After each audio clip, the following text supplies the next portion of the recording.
Hello বন্ধুরা, ইচ্ছে খুশি লাইফস্টাইলের পক্ষ থেকে সবাইকে জানাই স্বাগতম। চলে এলাম আইবুড়ো ভাতের সেই আয়োজনটা নিয়ে। বারটা ছিল শনিবার বিকাল থেকে বসেই আমি পাঞ্জাবিটা রং করেছিলাম। পাঞ্জাবিটা মোটামুটি রাত্রিবেলার মধ্যেই কমপ্লিট করে রেখেছিলাম। পরের দিন সকালবেলা নিজে বাজারে গিয়ে সমস্ত মাছ বাজার করে নিয়ে এসেছিলাম। দিনটা ছিল রবিবার, তো প্রথমে মাছ টাছ ভালো করে বেছে কেটে নিয়েছিলাম। আমি নিজেই করেছিলাম যদিও সব কিছুটা। সমস্ত আয়োজনের মধ্যে রান্নাটা পুরো আমার দেখানো সম্ভব হয়ে ওঠেনি, কারণ টাইমের মধ্যে একটা সময় ছিল যে টাইমের শুভ টাইম অনুযায়ী খাবারটা দিতে হয়েছিল আমাকে সব আয়োজন করে। তো সব কিছু মেনটেন করতে গিয়ে আমি খাবারের ফুটেজটা নিতে পারিনি। আমি চেয়েছিলাম সমস্ত কিছু তো এখন মাংসর ওপর দিয়েই হয়, খাসি মাংস, মুরগি মাংস, চিলি চিকেন এইসব তো হতেই থাকে বাড়িতে। তাই চেয়েছিলাম পুরো ব্যাপারটা মাছের ওপর দিয়ে করব, মানে বেশ অনেকগুলো আইটেম থাকবে যেগুলো মাছের ওপর থাকবে। তাই সকাল সকাল বাজারে গিয়ে আমি অনেক নতুন ধরনের মাছ খোঁজার চেষ্টা করেছিলাম, যদিও সেই লাস্টে রুই কাতলাই পেয়েছি। তাই দিয়েই মোটামুটি যা বানিয়েছিলাম তোমাদের সাথে শেয়ার করে নেব। রান্নার পরিমাণটা খুব কমই ছিল, কারণ আমার বাড়িতে ফ্যামিলি মেম্বারও কম, আর ওদের বাড়ি থেকেও খুব বেশি কেউ আসেনি, ওই দুজন মতো এসেছিল আর কি। আইটেমগুলোই আগে থেকেই ভেবে রেখেছিলাম ঠিক কি কি করব, যেমন ধরো 5 রকমের ভাজা, মুগের ডাল, এখন অনেক সবজি উঠেছে বাজারে, তাই সবজি ডাল কাতলা মাছের মাথা দিয়ে করেছিলাম, আর রুই মাছ দিয়ে ফুলকপির তরকারি করেছিলাম রুই মাছের মাথা দিয়ে।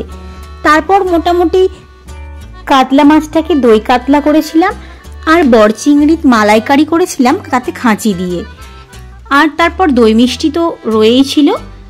আর পরে সবশেষে মা আমাকে বলল যে যদি একটু রাইস চিলি চিকেন করা যায়। তারপর আমি ভাবলাম যে হ্যাঁ, এখন অনেক ইউনিক সব কিছু, তো ওটাও রাখতে পারি সাথে। তাই সাথে চিলি চিকেনটা যোগ করে দিলাম আধুনিকতার ছোঁয়াটা রাখার জন্য। তারপর মোটামুটি ওই রান্নাগুলো করে নেওয়ার জন্যই আমি রেডি হয়ে গিয়েছিলাম। রান্নাগুলো আমি সমস্ত কিছু একা হাতে করেছি, যদিও আমি তোমাদের আগে বললাম ফুটেজটা আমার পক্ষে দেখানো সম্ভব হয়নি। ওই অল্প টাইমের মধ্যে শুভ সময় মেনটেন করা আর তার উপর ফুটেজ নিয়ে সমস্ত কিছু টাইমে খেতে দেওয়া আমার পক্ষে সম্ভব হয়ে ওঠেনি যদিও। চলো তাহলে থালাটা কিভাবে গুছিয়েছিলাম আমি তোমাদের সাথে এখন শেয়ার করে নিই। থালাটা আমি মাটির থালা নিয়েছিলাম। আমি এতে পারলেই আলপনা করতে পারতাম, কিন্তু ফেব্রিকের ওই রঙগুলো খাবারে যদি আসে কেমিক্যাল হতে পারে এই ভেবে আমি থালাটা রং করে নিইনি। তাই থালার ওপরে কোলা পাতা ইউজ করে নিয়েছি, তাতে মাটির থালাটা দেখতেও সুন্দর অনেক লাগে। আর এদিকে রঙের যে ব্যাপারটা থাকে, সুন্দর ডিজাইন হয়তো হয়, কিন্তু ওই যে বললাম কেমিক্যালের একটা ব্যাপার থাকে, তাতে খাবার খেতে একটা যেন অভক্তি মতন লাগে। এইভাবেই এক এক করে সাজিয়ে নিয়েছিলাম থালাটা, ভাত, ভাজা, স্যালাড দিয়ে। তারপরেই দই কাতলাটা আমি আলাদা করে নিয়ে নিয়েছিলাম একটা অন্য পাত্রে। এইবার ধীরে ধীরে মোটামুটি তরকারিপত্রগুলো বাটিতে সাজিয়ে ফেলেছিলাম। রাইস চিলি চিকেনটা যেহেতু আধুনিকতার ছোঁয়া রেখেছি, ওই জন্য ওটা আর মাটির থালা ব্যবহার করিনি, অন্যরকম থালা ইউজ করার চেষ্টা করেছি।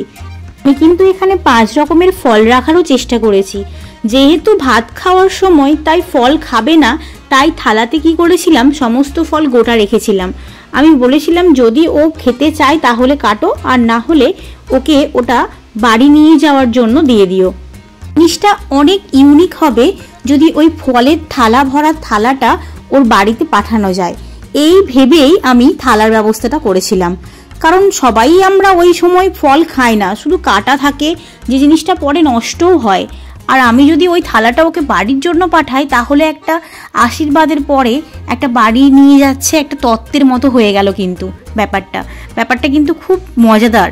জানি না এইভাবে আইবুড়ো ভাতের আয়োজনে আগে থেকে একটা তত্ত্ব পাঠানো বাড়িতে, এটা তোমরা কেউ আগে ভেবেছো কি না, কিন্তু এই ইউনিক আইডিয়াটা আমি ভেবেছিলাম। আমার এই আইডিয়াটা তোমাদের কেমন লাগলো কমেন্ট করে কিন্তু জানাবে। আমার করা আইবুড়ো ভাতের আয়োজনটা তোমাদের ঠিক কেমন লাগলো তোমরা কিন্তু জানাতে ভুলবে না কমেন্ট করে। চ্যানেলে যারা নতুন তারা কিন্তু সাবস্ক্রাইব এবং লাইক করতে ভুলবে না।